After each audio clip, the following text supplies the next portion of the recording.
Vamos ver, está gravando. Então, o artigo 14 do Código Penal, ele trata do crime consumado e do crime tentado. Nós encerramos a aula passada falando do crime consumado, depois do iter crimes. O artigo 14 diz, quem quiser acompanhar por aí, artigo 14, Código Penal, disse o crime, e aí foi o que nós vimos, crime consumado, inciso 1, consumado quando nele se reúnem todos os elementos de sua definição legal. O que é isso? Os elementos que estão descritos no tipo penal. Por exemplo, no homicídio, tem dois elementos, matar e alguém. Então, para consumar o delito de homicídio, tem que ter uma morte, verbo matar, a ação, né, matar, e alguém, que só pode ser uma pessoa. Matar alguém, está consumado. Furto, subtrair para si ou para outrem, coisa alheia móvel. Artigo 155 do Código Penal. Então, tem que haver uma subtração, que é se apossar, se inverter a posse de um objeto, de uma coisa, e essa coisa tem que ser alheia e móvel. Então, estando presentes, havendo a inversão da posse, e essa inversão desta posse for sobre um objeto móvel e alheio, está consumado. É o que diz o artigo 14 do Código Penal, 14, inciso 1. Disse o crime consumado quando nele se reúnem todos os elementos de sua definição legal. Então, pratiquei, foi feito tudo que estava descrito no tipo penal. Agora, a tentativa, entraremos a partir de agora. Disse o crime tentado quando iniciada a execução. Lembrem que nós falamos na aula anterior que o crime, como regra, só é punível a partir da fase de execução. O iter crimes, o caminho do crime, ele é composto de cogitação, que é pensar, né? Preparação, que é iniciar a preparar para a execução, depois a execução e, por fim, a consumação. São essas quatro fases: cogitação, preparação, consumação e, melhor dizendo, execução e consumação. Então, repetindo, cogitação, preparação, execução e consumação. Bom, como regra, o crime só passa a ser punível na fase de execução. Então, o indivíduo que quer praticar um sequestro, ele subtrai um veículo, mas desiste do sequestro. Ele não iniciou a execução do sequestro, ele apenas fez um ato preparatório, furtou um veículo. Então, ele não responde pelo sequestro, por tentativa de sequestro. Ele vai responder lá pelo furto, pelo roubo do carro, né, que ele consumou. Mas pelo sequestro, ele não iniciou a execução, apenas atos preparatórios, que foi subtrair o carro, comprar uma corda, comprar um revólver, achar um cativeiro. Tudo isso é fase preparatória. Bom, o crime, então, ele é tentado, e aí diz o inciso 2, o 14, quando iniciada a execução. Então, como regra, o crime só é punido após o início da execução. Temos algumas exceções que eu falei lá, como os crimes de terrorismo, que se adianta a punição. O crime do artigo 288 também se adianta a punição e pune no ato preparatório. O 288 do Código Penal é a organização criminosa, reunirem-se 3 ou mais indivíduos para praticar delitos. Então, é um ato preparatório para praticar delitos, mas o Código Penal pune, e é uma exceção, tanto nos crimes de terrorismo quanto esse do 288. Então, voltando, e agora eu vou tentar completar a explicação do que é a tentativa. Disse o crime tentado quando, iniciada a execução, não se consuma. Tá, mas por que ele não se consuma? Guardem bem, porque nós precisamos saber o que é tentativa, porque teremos outros institutos que não são considerados tentativas, mas no nosso psicológico seria tentativa.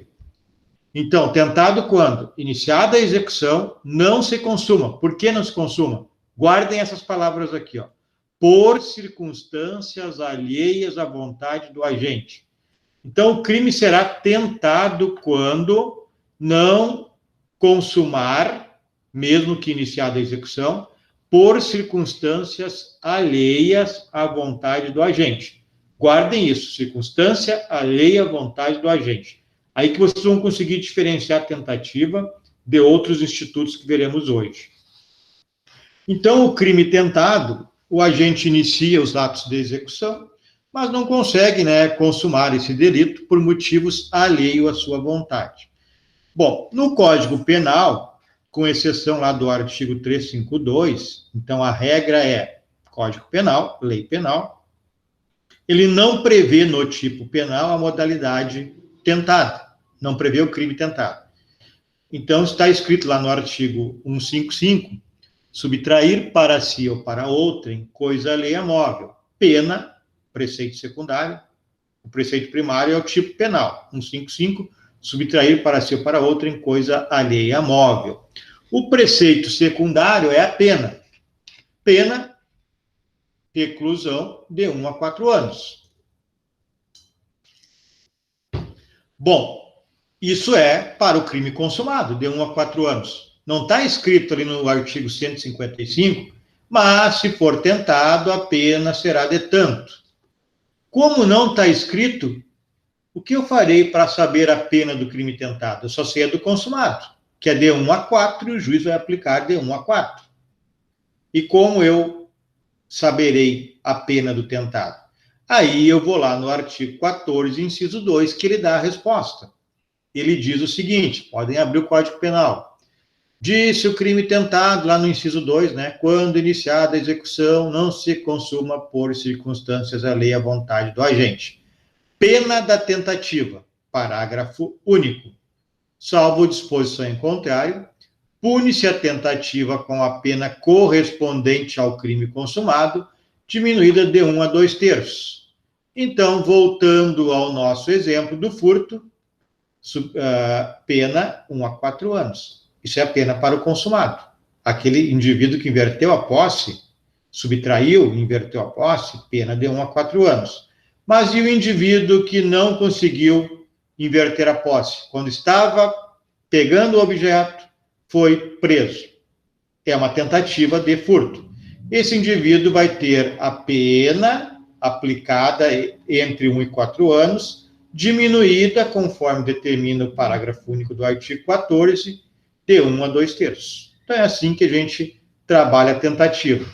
Nós teremos, então, nesse caso, a ideia para escrever numa petição, enfim, numa defesa, combinação, com um crime combinado. Então, para mim dizer que é uma tentativa, para me escrever lá num documento, eu vou escrever incidiu no artigo 155, caput, combinado com o artigo 14, inciso 2 do Código Penal. Isso, então, é a combinação. Para mim dizer que é uma tentativa de crime, eu tenho que combinar o tipo penal com o artigo 14, inciso 2. 121, combinado com o 14.2. Aí eu já sei que é um homicídio tentado. Mas tem uma exceção. O artigo 352 do Código Penal, ele diz no próprio tipo penal a pena de tentativa. Por quê? Porque ele equipara a tentativa ao crime consumado. Então, diz o 352. Evadir-se ou tentar evadir-se o preso ou o indivíduo submetido à medida de segurança detentiva, usando de violência contra a pessoa. Então, ele equipara aqui, evadir-se ou tentar evadir-se, a pena é a mesma, 3 meses a 1 ano, além da pena correspondente à violência. Entenderam que é um crime tentado e como é que funciona a punição? Se sim, vou adiante. Não há dúvidas? Então, nós entraremos nas espécies de tentativas. Como eu não tenho PowerPoint hoje, vocês podem acompanhar pelo polígrafo que eu passei para vocês na primeira aula. Como eu não tenho, falando então das espécies de tentativa, nós temos 4 espécies de tentativa. A primeira delas é chamada de tentativa perfeita, ou crime falho. Tentativa perfeita ou crime falho. Então, o agente que percorre todo o caminho do crime, ele vai até a fase de execução, então ele cogita o crime, quer pensar, ele ele realiza os atos preparatórios e ele inicia a execução. Mas, por uma circunstância alheia à sua vontade, ele não consegue consumar. Então, na tentativa perfeita ou crime falho, o agente percorre todo o caminho do crime, mas não consegue executar. Por circunstâncias alheias à sua vontade, melhor dizendo, ele não consegue consumar. Inicia a execução, mas não consuma. Então, isso é uma tentativa perfeita. Exemplo: o indivíduo tem um revólver com 6 tiros. Ele vê o seu inimigo e realiza os 6 disparos, mas não matou. Acertou um braço, um dedo, uma orelha, sei lá, porque errou 3, acertou 3 e não matou. Então, ele realizou todos os atos possíveis de execução. Ele cogitou quando pensou em matar o inimigo. Ele preparou quando comprou uma arma e se escondeu de tocaia. E aí, quando viu o indivíduo, ele atirou e disparou os 6 tiros que ele tinha disponível. Então, ele realizou todos os elementos de execução e não consumou, não houve a morte. Isso é uma tentativa perfeita, porque ele realizou todos os atos de execução. Liguem tentativa perfeita ou crime falho a realizar todos os atos de execução. E, por uma circunstância alheia à sua vontade, não consumou. Alguém poderia me dizer qual é essa circunstância alheia à vontade dele, que eu posso dizer que existe e aí se configura a tentativa?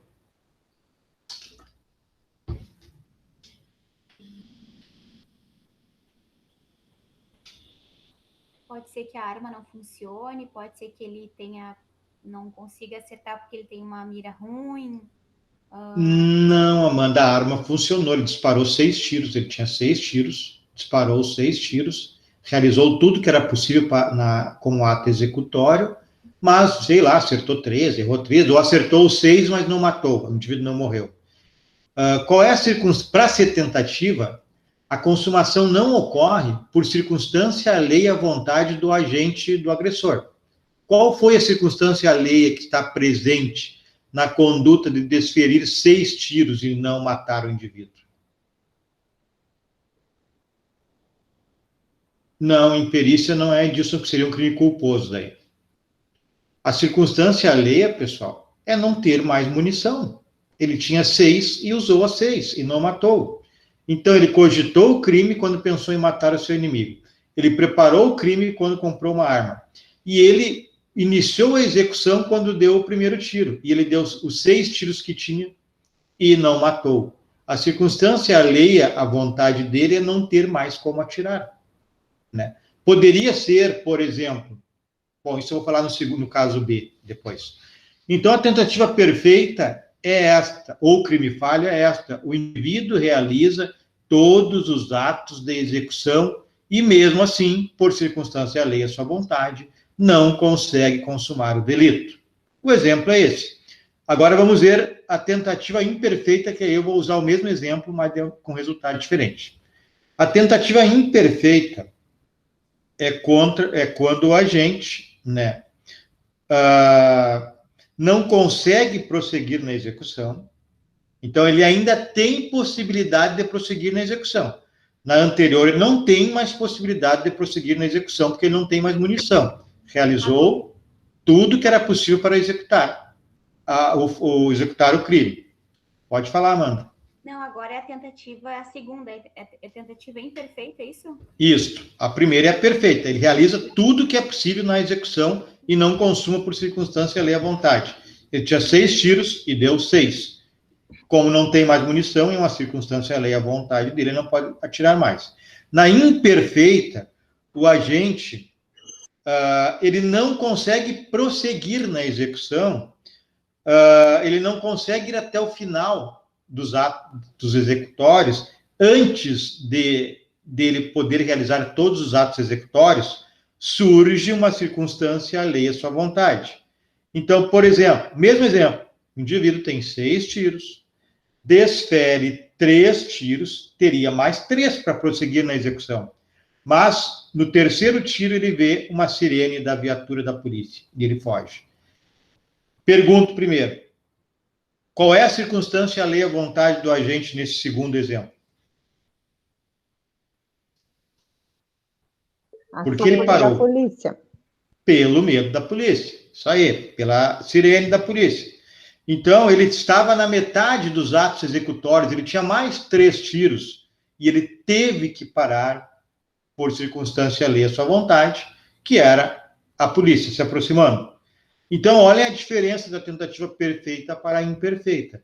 A perfeita, que foi a primeira que eu falei, ele também para por circunstância alheia à sua vontade.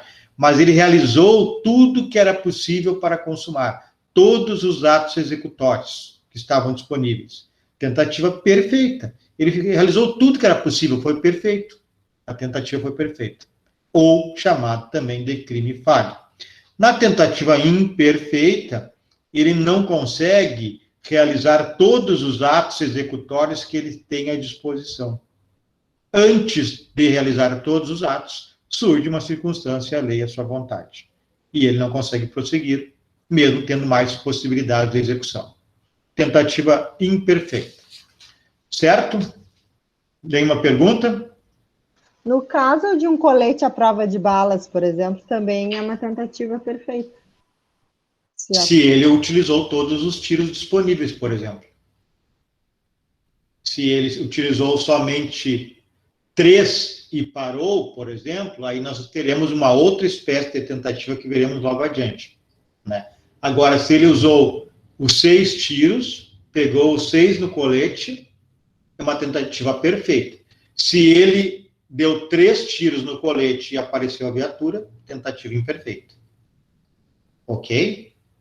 Ok, obrigada. Tá. Nós temos mais 2 que eu disse que nós vamos, pela lógica, entender que seriam tentativas, mas a lei não qualifica como tentativa. Que são, letra C, eu já falei da A e da B, a C seria tentativa abandonada ou qualificada, que são chamadas, lá no artigo 15 do Código Penal, de desistência voluntária e arrependimento eficaz. Vou falar depois delas. E a D, a letra D, seria uma tentativa também que é chamada de crime impossível, artigo 17 do Código Penal, que nós veremos também depois. Então, para mim ir adiante, pergunto, para que eu possa ir adiante. Entenderam a diferença de tentativa perfeita ou crime falho para tentativa imperfeita? Sim. Tá, e antes disso, eu devia ter feito uma pergunta antes. Vocês entenderam a diferença de tentativa e crime consumado? Crime tentado e crime consumado?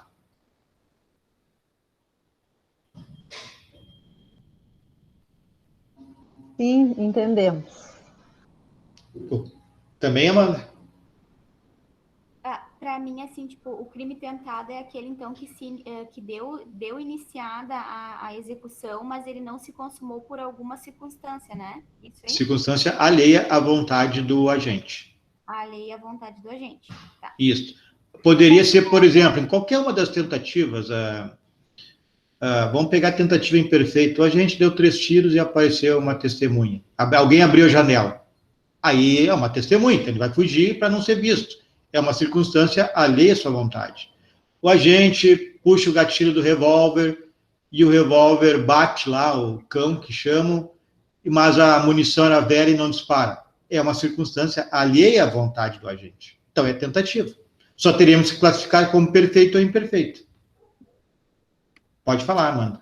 Não, ótimo, entendi. É que eu estou escrevendo aqui, mas tá ótimo. Tá bem. Então, vocês entenderam que é diferença de consumado para crime tentado, entenderam o que é a tentativa perfeita ou crime falho, entenderam o que é a tentativa imperfeita. Nós falaremos depois sobre a desistência voluntária e arrependimento eficaz e crime impossível. Agora nós veremos, então, tem no polígrafo de vocês aí, infrações que não admitem tentativa. Tem alguns crimes que não admitem tentado, só consumado. Se não consumar, não é crime. Primeiro, são todos os crimes culposos, né? Por que o crime culposo não admite tentativa? Porque o crime culposo é algo acidental, né? Então, como que eu vou tentar praticar algo que eu não queria praticar. Então, todos os crimes culposos não admitem modalidade tentada, porque é um acidente. Eu não tentei matar ninguém. Eu fui limpar o meu revólver, tomei os cuidados necessários ali, apontei para baixo a arma, né, tirei munição, mas na realidade eu não fiz tudo isso, não tomei todos esses cuidados que qualquer ser humano normal, um homem médio, prudentemente médio, teria tomado. E aí dispara e atravessa uma parede e mata uma pessoa que está passando na rua. É um crime culposo, eu não queria matar ninguém. Um acidente. Então, como que eu vou tentar matar alguém que eu não queria matar? Então, por isso que os crimes culposos não admitem modalidade tentada. Somente consumada. Os crimes pré-terdolosos, pessoal. Os crimes pré-terdolosos são aqueles que têm dolo no antecedente e culpa no consequente. Por isso que o nome é pré-terdolo, pré-terdoloso. No pré é dolo. Dolo no antecedente e culpa no consequente. Exemplo, lá no artigo 129, um dos seus parágrafos lá, tem o crime de lesão corporal seguida de morte. É de difícil aplicação, mas quando o indivíduo não queria matar, queria lesionar, e acaba ocorrendo a morte, né, culposamente, existe o crime de lesão corporal seguida de morte. Então, o dolo é a lesão, a culpa é a morte. E por isso que o crime é lesão corporal seguida de morte. Esse crime, da mesma maneira que o crime culposo, como na essência o resultado final é culposo, né, no consequente, como eu disse, é culposo, não admite tentativa. Então, a explicação é a mesma para os crimes culposos. Os crimes unissubsistentes. Crime unissubsistente é diferente de crime unissubjetivo.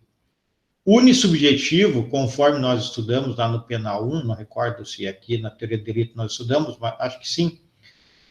Unissubjetivo subjetivo tem a ver com pessoa. Então, unissubjetivo é o crime que pode ser praticado por uma pessoa, homicídio pode ser praticado por uma pessoa, por 2, por 5, por 10. Esse é um crime unissubjetivo.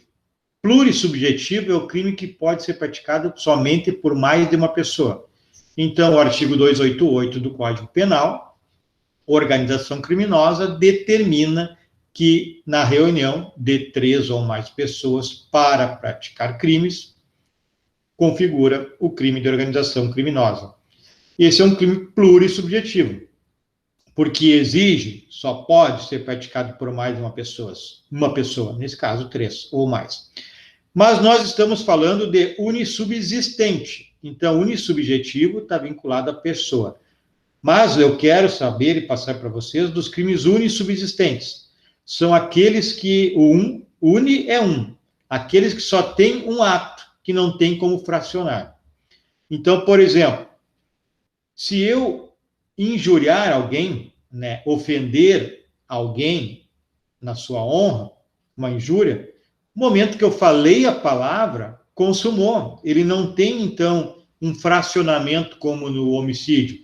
Homicídio eu vou dar 10, 15 tiros, vou dar soco, pedrada, facada, qualquer coisa, derrubar, e poderei não matar, porque existe fracionamento. Ele não consuma na primeira. Pode ser que eu dê 10 tiros e não mate o indivíduo. Mas na injúria, não. Eu falei, tu é isso, tu é aquilo, consumou. É só falar uma palavra, tu é horrível, tu é na calúnia, tu é ladrão, né? Tu praticou o crime, consumou. Tu é viado, consumou, injúria.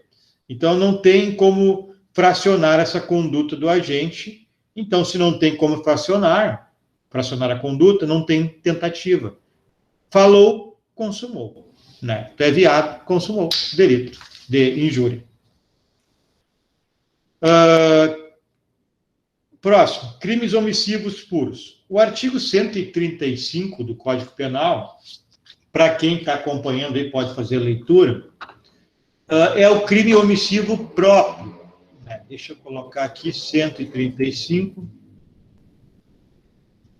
diz que deixar de prestar assistência, quando possível fazê-lo, sem risco pessoal à criança abandonada ou extraviada, ou à pessoa inválida ou ferida, ao desamparo ou em grave e iminente perigo, ou não pedir, nesses casos, o socorro às autoridades públicas, à autoridade pública.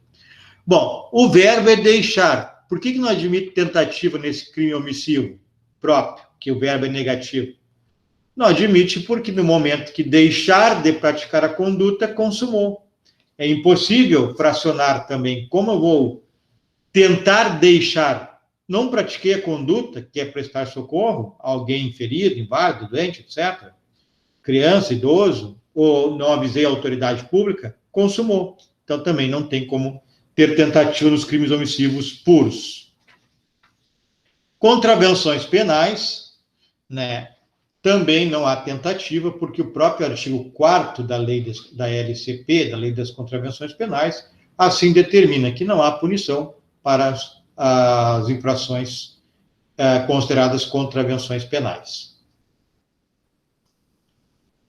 Se alguém não lembra, nós temos o nosso Código Penal, temos leis especiais e temos a Lei das Contravenções Penais. E a Lei das Contravenções Penais, no artigo 4º, não admite a punição de contravenção penal na forma tentada. Próximo. Crimes que a lei pune somente quando ocorrer um resultado. Bom, primeira coisa que eu quero que vocês risquem aí no polígrafo de vocês, quando faz menção ao artigo 122, houve uma alteração legislativa, né? Acho que é pelo pacote anticrime, se eu não estou equivocado, e eu acabei esquecendo de riscar. Então, ele não pode mais ser um exemplo do que eu vou falar agora. O crime do artigo 122, que é instigação ao homicídio, ele não está nesse rol que eu vou exemplificar agora. Então, quem tem aí o polígrafo, risque ele, por favor. Então, eu estou falando daqueles crimes que a lei somente pune quando ocorrer um resultado. Então, por exemplo, essas infrações que são condicionadas à existência de um resultado. Vamos ver o artigo 164, e depois eu explico sobre o 122, o que alterou. O 164 diz que induzir ou deixar, introduzir ou deixar animais em propriedade alheia, sem consentimento de quem de direito. Olha o resultado que necessita para consumar. Desde que o fato resulte prejuízo. Então, esse delito aqui, ele não existe na modalidade tentada, porque para ele existir, tem que ter o dano. Então, não há crime tentar introduzir, porque só vai ser crime se tiver dano. Então, não tem o crime de tentar introduzir ou deixar animal em propriedade sem consentimento alheio, desde que o fato resulte prejuízo. Se resultou prejuízo, consumou, não tem como tentar resultar prejuízo. Aqui já obriga, o tipo penal já obriga a ter prejuízo para ser delito. Então, como que eu vou tentar introduzir ou deixar animais em propriedade alheia sem consentimento de quem de direito, desde que o fato resulte prejuízo? Resultou prejuízo, consumou, então não tem modalidade tentada. E lá no instigação ao suicídio do artigo 122, ele pedia, antes da reforma legislativa, do pacote anticrime, que deveria haver lesão grave. Então, até a alteração, para alguém ser punido por instigar uma pessoa a se suicidar, a tirar a sua vida, era haver, no mínimo, uma lesão grave. Então, não tinha como tentar, tinha que ter uma lesão. Houve a lesão, consumou o delito do 122. Só que agora não, agora modificou, ele não pede mais esse dano, digamos assim, para consumar. Então, o exemplo aqui do polígrafo de vocês é o artigo 164. E a última é o crime de atentado ou empreendimento, que é aquilo que eu falei para vocês no início, do artigo 352, que ele equipara a tentativa à consumação. Diz ele, evadir-se ou tentar evadir-se o preso ou indivíduo submetido à medida de segurança detentiva. Então, tanto faz evadir-se ou tentar evadir-se, a pena é a mesma, é o crime que está previsto. Então, não há tentativa não há tentativa de evadir-se, porque o crime já está explicitado aqui como evadir-se ou tentar evadir-se. Evadiu ou tentou evadir, a pena é a mesma. Então, não tem por que não há tentativa desse tipo de crime. Certo, pessoal? Entenderam a ideia geral desses crimes que não admitem tentativa? Eu sei que tem que dar uma lida, pensar um pouco. Tem que pensar, tentar raciocinar.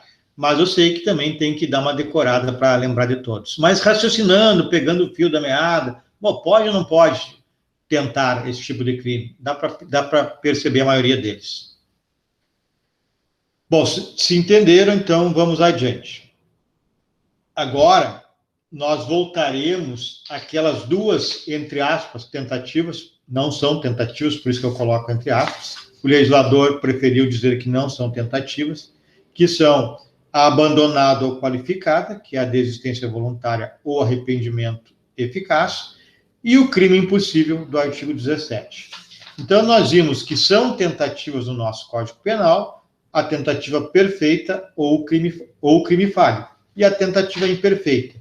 E nós temos mais duas situações que o legislador determinou que não sejam consideradas como tentativa. A primeira delas está no artigo 15, que são duas, na realidade. Artigo 15 do Código Penal, que nós chamamos de desistência voluntária ou arrependimento eficaz. Vamos ver o artigo 15. A primeira parte é a desistência voluntária.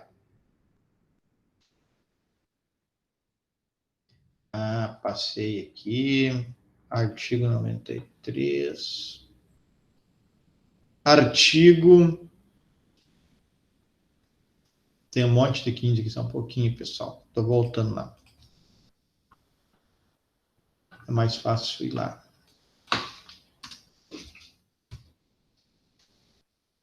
Artigo 15. Nomen iuris, desistência voluntária e arrependimento eficaz. Artigo 15. O agente que voluntariamente desiste, olha, desistência voluntária, desiste de prosseguir na execução. Até aqui, desistência voluntária. O agente que voluntariamente desiste de prosseguir na execução. Até aqui, primeira parte do artigo 15, desistência voluntária. Segunda parte, ou impede que o resultado se produza. Aqui é o arrependimento eficaz. Então, no caso da desistência voluntária e do arrependimento eficaz, o sujeito, o agente, responde pelos atos praticados. Então, vamos adiante para nós entendermos o que é isso. Então, no caso da desistência voluntária e do arrependimento eficaz, em ambos os casos, do artigo 15, o agente inicia a execução de um crime. Agora, não ocorre uma circunstância alheia à vontade dele para ele parar. Ele para na desistência voluntária, ele para voluntariamente.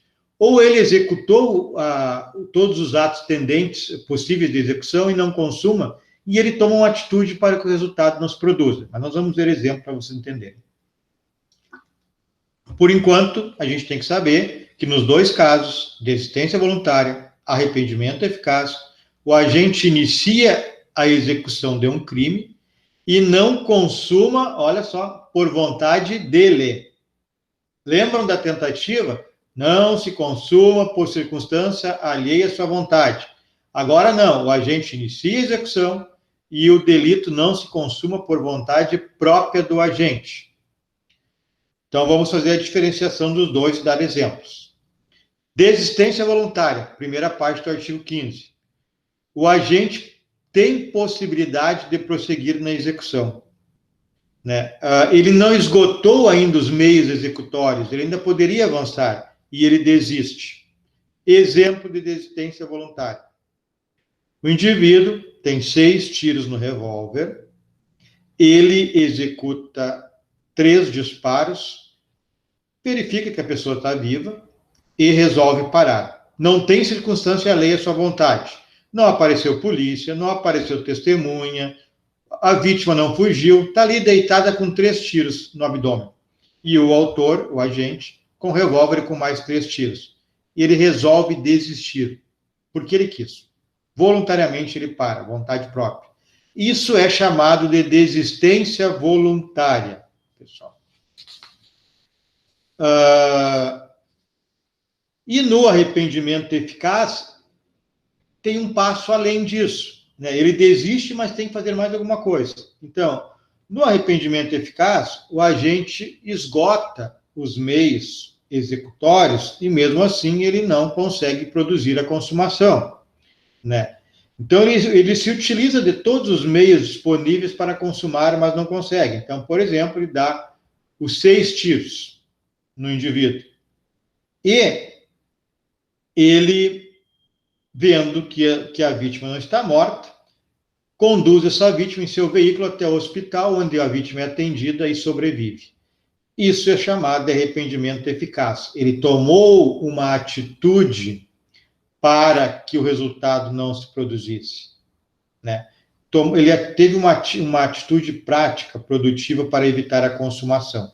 Então, atirou na pessoa e leva a pessoa para o hospital. Né? Eu diria que não há necessidade no arrependimento eficaz, né, nem de executar todos os meios, realizar todos os meios executórios. Deu 3 tiros dos 6, pegou a pessoa e levou ao hospital, e ela foi socorrida e sobreviveu, é arrependimento eficaz. Então, não há necessidade, como eu disse no início, de utilizar todos os meios de execução. A diferença está: desistência voluntária, só desiste e não faz mais nada. Arrependimento eficaz, desistindo ou não, tendo possibilidade de executar ou não tendo mais meios, realizar mais meios de execução, ele toma um ato produtivo, positivo, conduz a pessoa ao hospital para ser socorrida, por exemplo. Ou chama um táxi, ou chama ambulância, e a pessoa é colocada e salva. Então, essa é a diferença da desistência voluntária para o arrependimento eficaz. Antes de eu falar sobre as consequências jurídicas, quero saber se entenderam o que é desistência voluntária e o que é arrependimento eficaz. Pode dar um exemplo de cada, por favor? O exemplo pode ser o mesmo.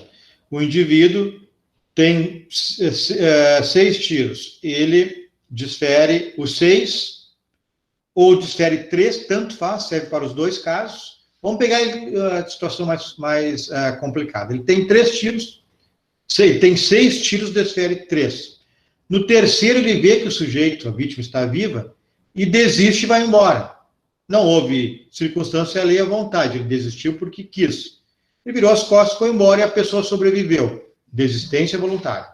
No arrependimento eficaz, vamos pegar o mesmo exemplo. Tem 6 tiros, efetua 3 disparos. Pega o indivíduo, bota dentro de uma ambulância, que é levado para o hospital, e em virtude dos cuidados médicos ele sobrevive. Esse é o arrependimento eficaz. Então, a diferença da desistência para o arrependimento é que a desistência somente para, só desiste. Arrependimento eficaz toma uma atitude positiva para que o resultado não se produza. Outro exemplo, o indivíduo tem uma faca, desfere 3 facadas num sujeito, na vítima, e viu que a vítima continua viva e ele desiste. Não passou viatura, ninguém não apareceu testemunha, ele desistiu voluntariamente. Na terceira facada, ele parou. E vira as costas e vai embora. E a pessoa sobrevive.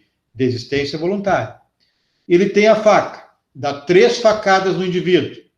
Vê que o indivíduo está vivo. Bota no seu carro, bota na ambulância, vai ao hospital e sobrevive. Arrependimento eficaz. Na terceira facada, ele parou e tomou uma atitude que produziu o resultado que salvou a pessoa. Arrependimento eficaz. Vocês conseguiram entender agora, Amanda? Perfeito, professor. Tá bem. Tá. E qual é o efeito jurídico disso? Bom, qual é o efeito? Na tentativa, eu respondo por tentativa. É a pena do crime consumado com diminuição de pena. Está lá no artigo 14, inciso 2, no artigo 14, parágrafo único. Inciso 2, parágrafo único lá, diz que reduz a pena, acho que é de 1/3 a 2/3, no caso do crime ser tentado. Tá, então, e aí? Qual é a diferença da pena na desistência voluntária e no arrependimento eficaz? É que o Código Penal, na parte final do artigo 15, ele diz: o agente que voluntariamente desiste de prosseguir na execução ou impede que o resultado se produza, só responde pelos atos já praticados. Quer dizer o quê? Que ele não vai responder por tentativa de homicídio, ele vai responder só pelo que ele praticou. Como ele desistiu, responde por lesão corporal, se é caso de lesão. Estou falando das facadas e dos tiros. Lesão leve, grave, gravíssima, enfim, depende aí da situação. Mas, então, na desistência voluntária e no arrependimento eficaz, responde por lesão, no nosso exemplo, e não por tentativa, porque não é considerado tentativa. Pode falar. Como saber se houve essa desistência voluntária ou não? Na realidade, é uma situação que não é, digamos assim, não é muito fácil. Vai ter que ter uma prova que o indivíduo desistiu. Se o indivíduo não tem, por exemplo, nenhuma testemunha, não tem viatura, a própria oitiva do acusado dizendo que levou 3 facadas, o indivíduo virou as costas e foi embora. São situações que podem comprovar, né, a existência da desistência voluntária. Não sei se consegui te responder, Carolina. Sim, conseguiu, obrigada. Tá bem. Antes, Carolina, eu dizia na aula que essa pergunta tu tinha que dirigir ao professor Lino, porque ele era professor de processo penal, mas agora a gente está em época de EAD, então não vê o professor Lino, enfim, então eu respondo também. Tá ok? Uma brincadeira fazer em aula. Então, o efeito jurídico é esse, né? É responder pelo ato já praticado. Nosso exemplo, nos 2 casos, tanto dos tiros quanto das facadas, da lesão corporal. Se fosse tentativa perfeita ou imperfeita, nós teríamos a tentativa, né? Seria a pena do homicídio, que é de 6 a 20, com o redutor do artigo 14, inciso 2, parágrafo único, redução de 1/3 a 2/3. Como é desistência voluntária ou arrependimento eficaz, responde pela pena da lesão corporal. Requisitos. Nós temos alguns requisitos para que exista, então, a situação, o instituto da desistência voluntária ou do arrependimento eficaz. O primeiro deles, são 2, o primeiro deles é a voluntariedade. E aí vem a questão da prova também, Carolina, enfim, né, que tem que ser produzido. Mas o ato de desistir tem que ser voluntário. O ato de praticar um fato que colabora para a não consumação do delito, no caso do arrependimento eficaz, tem que ser voluntário. O indivíduo tem que desistir ou tomar a atitude para salvar a vida da vítima voluntariamente. Não é porque ele viu a polícia chegando que ele parou. Não é porque ele viu que alguém tossiu lá no fundo da casa que ele pegou a vítima e levou para o hospital. Não, tem que ser desistência voluntária. Tem que ser um ato voluntário. Então, não pode haver nenhuma espécie de circunstância alheia à sua vontade que determine que ele pare de realizar a conduta. Pode, assim, a doutrina entende que pode haver uma sugestão de terceiro. Por exemplo, o agente está esfaqueando a vítima e a esposa do agente infrator pede para ele parar, ele para. Né? Então, por sugestão, se entende que poderia. Agora, se for porque tem uma testemunha que apareceu, ele ficou com medo, aí não é voluntário. Então, a regra, independentemente da doutrina entender que pode ser sugestionado, a regra tem que desistir voluntariamente, não pode haver circunstância alheia à vontade, tem que tomar o ato que salvou a vida da pessoa voluntariamente. Essa é a regra. O primeiro requisito é esse, voluntariedade. E o segundo requisito é eficiência. Para responder por lesão corporal, não pode matar o sujeito. Então, desistiu, virou as costas e foi embora, o sujeito ficou ali no chão, mas não morreu. Ok, houve eficiência na desistência voluntária, responde por lesão. Ah, deu 3 facadas, pegou e levou ao hospital, sobreviveu? Ok, houve eficiência, está caracterizado o arrependimento eficaz, responde por lesão corporal. Tranquilo? Posso ir adiante? Alguma dúvida?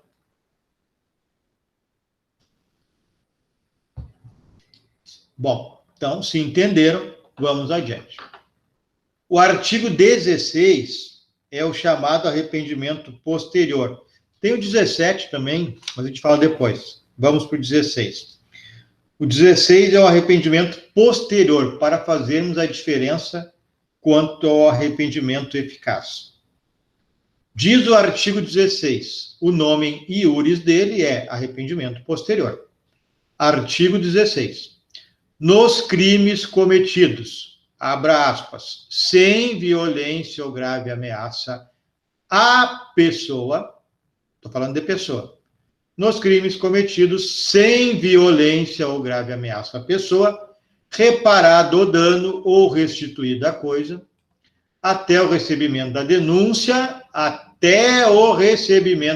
da queixa, por ato voluntário do agente, a pena será reduzida de 1 a 2 terços. Primeiro, diferença para arrependimento eficaz. O arrependimento eficaz muda a tipificação. O indivíduo responde pelo que praticou. No caso lá do exemplo das facadas, não foi tentativa de homicídio, foi lesão corporal. Nesse caso do arrependimento posterior, há uma diminuição de pena. Então, é diferente. Arrependimento eficaz responde pelo que praticou. Tentou, era para ser tentativa de homicídio ou homicídio. Praticou um ato que determinou que o que ele praticou seja considerado arrependimento eficaz, ele responde pelo que ele praticou. Então, não entrou na tentativa de homicídio, entrou na lesão. No caso do artigo 16, o arrependimento é posterior. Posterior ao quê? À consumação. Então, consumou o delito. Então, não há como ele não responder, porque consumou o delito. Mas ele tem uma diminuição de pena. Em seguida, nós veremos alguns exemplos. Então, a primeira coisa, que esse delito, esse arrependimento posterior, ele é para crime sem violência ou grave ameaça à pessoa. Pode ser grave ameaça ao patrimônio, dano ao patrimônio, violência ao patrimônio, quebrar alguma coisa, arrombar uma porta para ingressar na casa, um dano. Então, isso é uma grave ameaça ao patrimônio. Se consumou o dano, quebrou uma porta, uma janela, uma TV, qualquer coisa, consumou o dano. Então, se o indivíduo reparar esse dano, ele poderá ter aquele redutor de pena previsto no artigo 16. Mas houve a consumação, enquanto que no arrependimento eficaz não houve a consumação do que o indivíduo queria. Queria homicídio, respondeu por lesão. Lembram, né?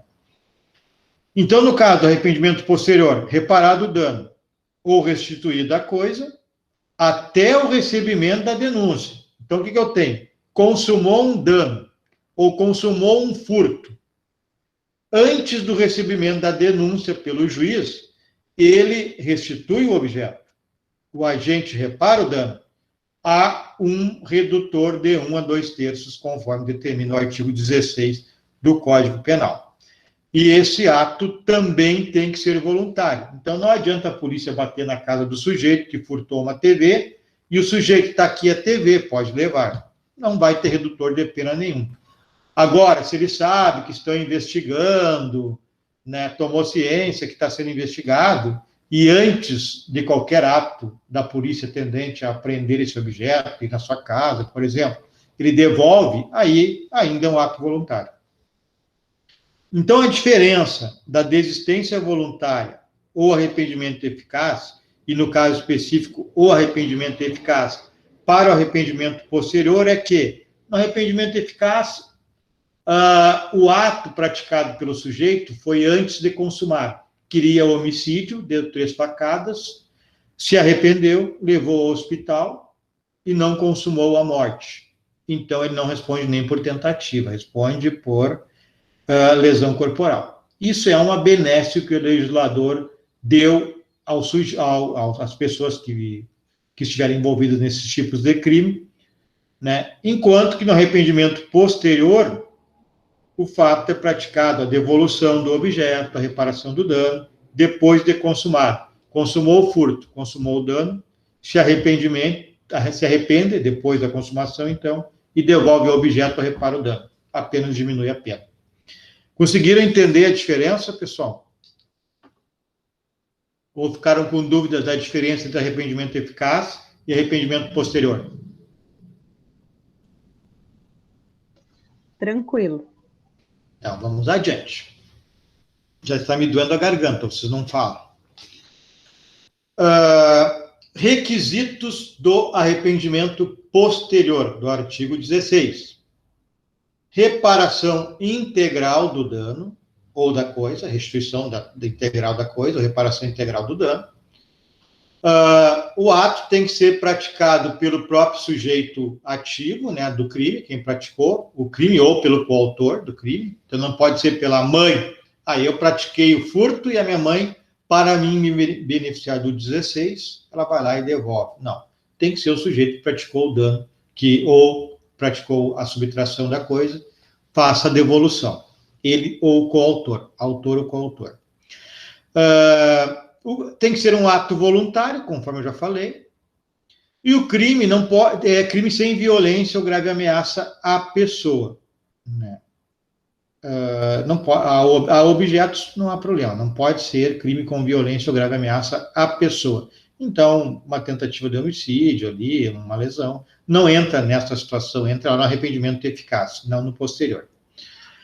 A reparação ou a restituição da res é coisa, tá? Da res aliena, da coisa alheia, tem que ser anterior ao recebimento da denúncia. Então, consumou o furto, consumou o dano, antes do recebimento da denúncia pela autoridade judiciária, realiza a devolução ou a reparação. Aí tem direito à redução de pena do artigo 16.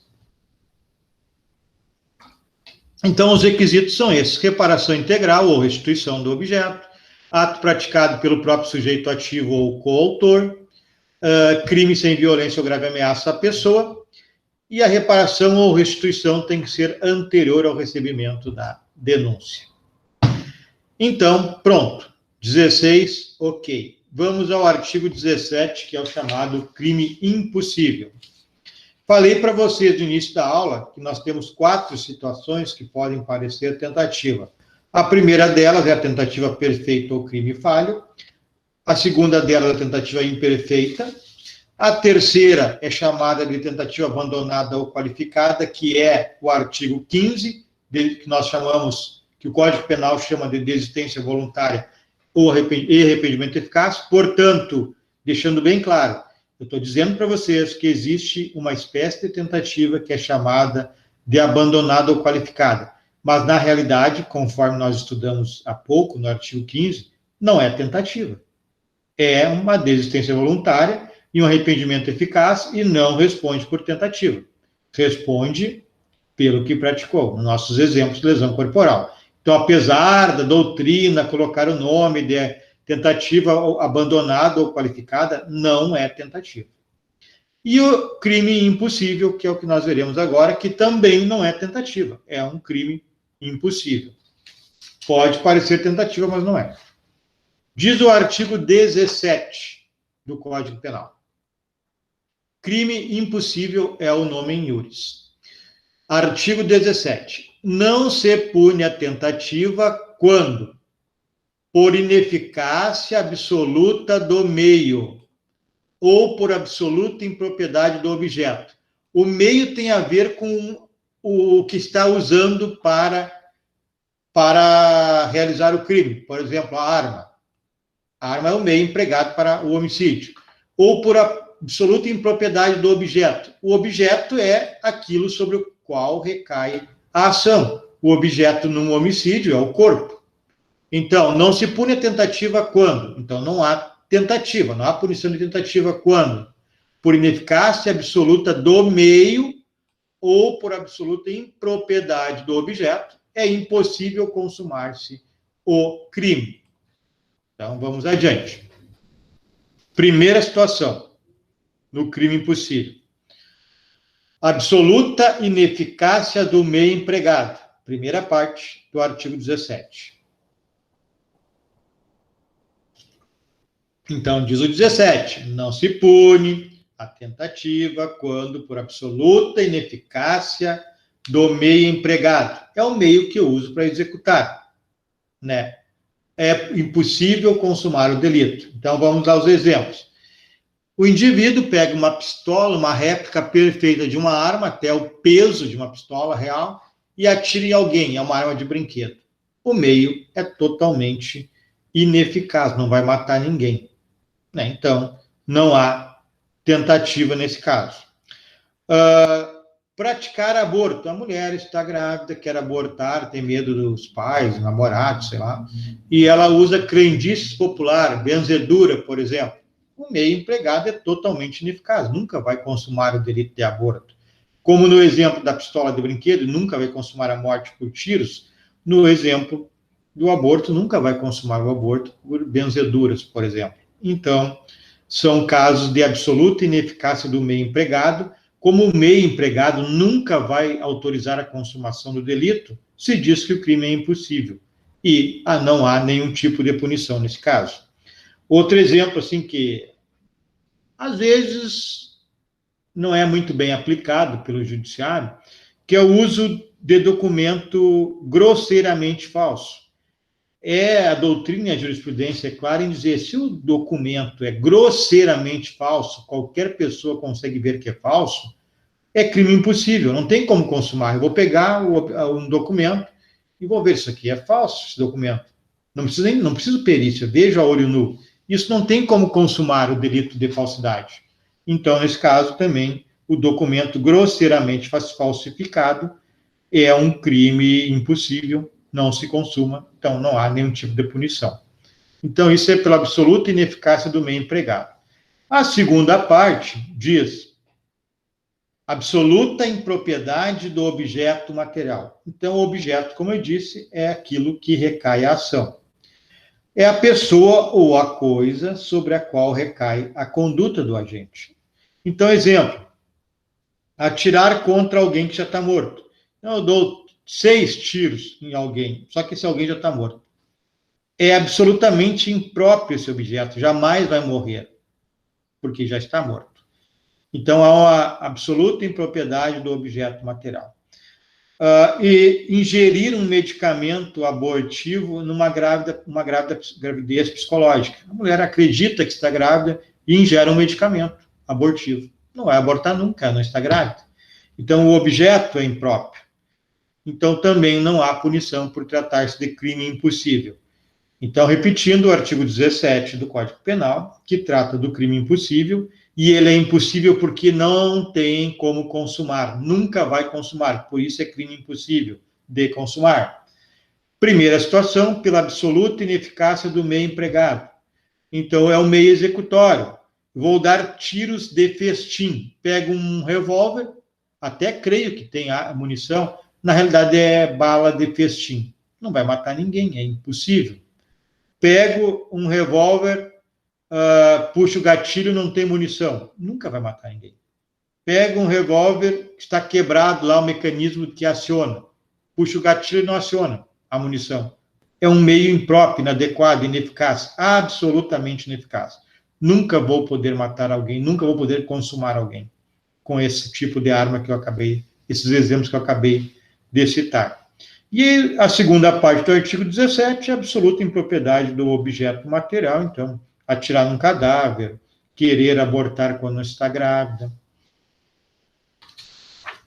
Certo? Entenderam que é crime impossível?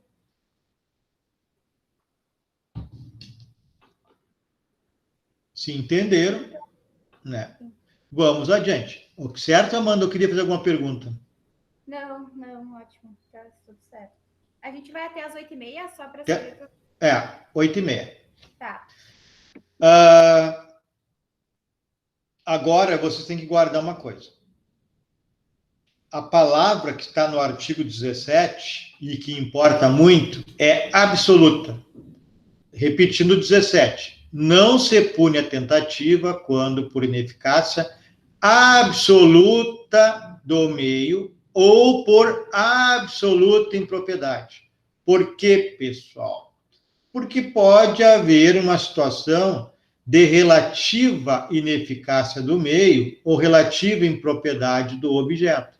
Aí vai ser punido por tentativa, né? Aí há a possibilidade de produzir o resultado. Não produziu, mas pode produzir. Então, se a ineficácia for relativa do meio empregado ou a impropriedade for relativa do objeto material, haverá crime tentado. Exemplo: responderá por tentativa o sujeito que acionar o gatilho e não sair tiro. Então, o revólver está funcionando, existe munição real, mas a munição era velha e não deflagrou. Não deflagrou, mas poderia deflagrar. Então, há tentativa de homicídio. Tentar furtar o indivíduo leva a mão a bolsa que está na mesa, no balcão do comércio, a dona se distrai, ele leva a mão e não tem nada dentro, né? Não tem, mas poderia ter. Então, é um furto tentado, também é tentativa. Então, quando há uma ineficácia ou a impropriedade relativa, aí, nesse caso, teremos crime tentado. E já se dirigindo ao final, os últimos 10 minutos, tem a súmula 145 do STF, que eu vou puxar aqui, que eu esqueci de trazer. Deixa eu puxar rapidinho aqui. Quem quiser procurar aí, pode procurar. Súmula 145 do STF. Fala do crime preparado.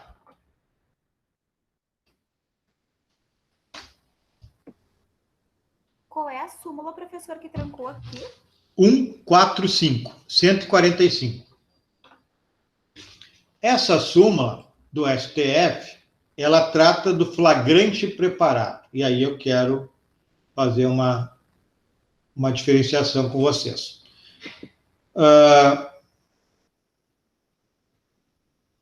Diz a súmula 145. Não há crime quando a preparação do flagrante pela polícia torna impossível a sua consumação. Então, eu estou falando de crime impossível ainda. O flagrante preparado, o STF considera que é um crime impossível. Então, diz a súmula, não há crime quando a preparação do flagrante pela polícia torna impossível a sua consumação. O que é isso, pessoal? Quando a polícia, ou qualquer pessoa, mas vamos ficar com o exemplo da polícia, induz o agente infrator a praticar o delito, se considera que é um flagrante preparado, e isso é considerado um crime impossível.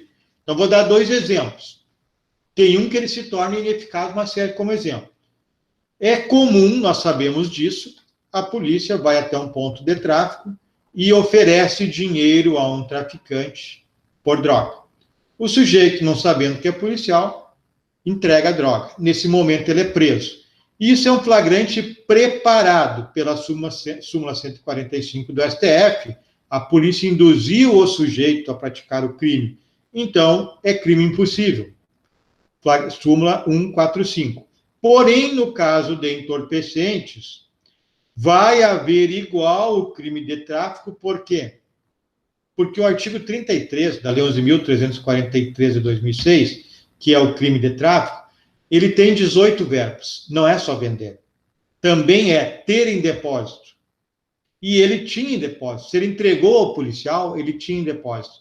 Então, nesse caso, é um flagrante preparado e é um crime impossível pela venda, vender, mas vai existir o crime de igual maneira, o flagrante por tráfico de entorpecentes, porque ele tinha em depósito. Mas olha a diferença agora do outro exemplo. Policial se infiltra, a atividade de se infiltrar, né, para investigar um crime organizado, e ele vai lá e ele pode até praticar crimes junto com a quadrilha, junto com os criminosos, conforme a lei autoriza. Porém, a quadrilha não está praticando nenhum crime, e ele está infiltrado e ele convence, organiza a prática de um delito, para que a quadrilha pratique aquele fato e seja preso. Bom, ele induziu a quadrilha, os criminosos não tinham falado, não tinham realizado nenhuma conduta tendente a praticar o crime. Foram induzidos pelo infiltrado com a única intenção de que a quadrilha fosse presa. Isso é o chamado flagrante preparado e é ilegal, é crime impossível, não vai haver punição para esses indivíduos que praticaram essa conduta preparada pelo policial. Agora, diferente, pessoal, não podem confundir, é o sujeito, é a polícia, por exemplo, esperar acontecer um fato. Vamos lá. A polícia recebe a informação que vai haver uma venda de entorpecentes na esquina do Daia.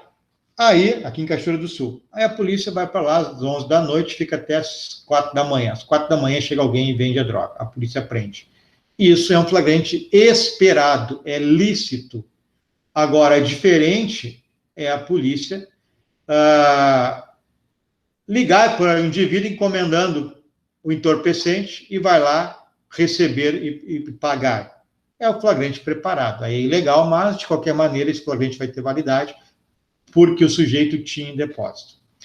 Se entenderam a diferença, então, do flagrante esperado para o preparado? O preparado, quando a polícia induz, ou qualquer pessoa induz o agente a praticar. É crime impossível, súmula 145 do STF. Agora, o esperado, recebe uma informação e espera, por exemplo, recebe a informação, a polícia, que vai haver um furto no Banco do Brasil esta noite. Aí os policiais vão lá e esperam lá dentro do banco. Ok, flagrante.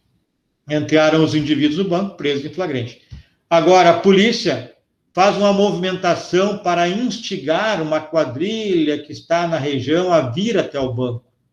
Ela induz esses indivíduos a vir até o banco para subtrair dinheiro, por exemplo. Bom, nesse caso, há uma preparação, crime impossível. Ok? Alguma pergunta, alguma dúvida?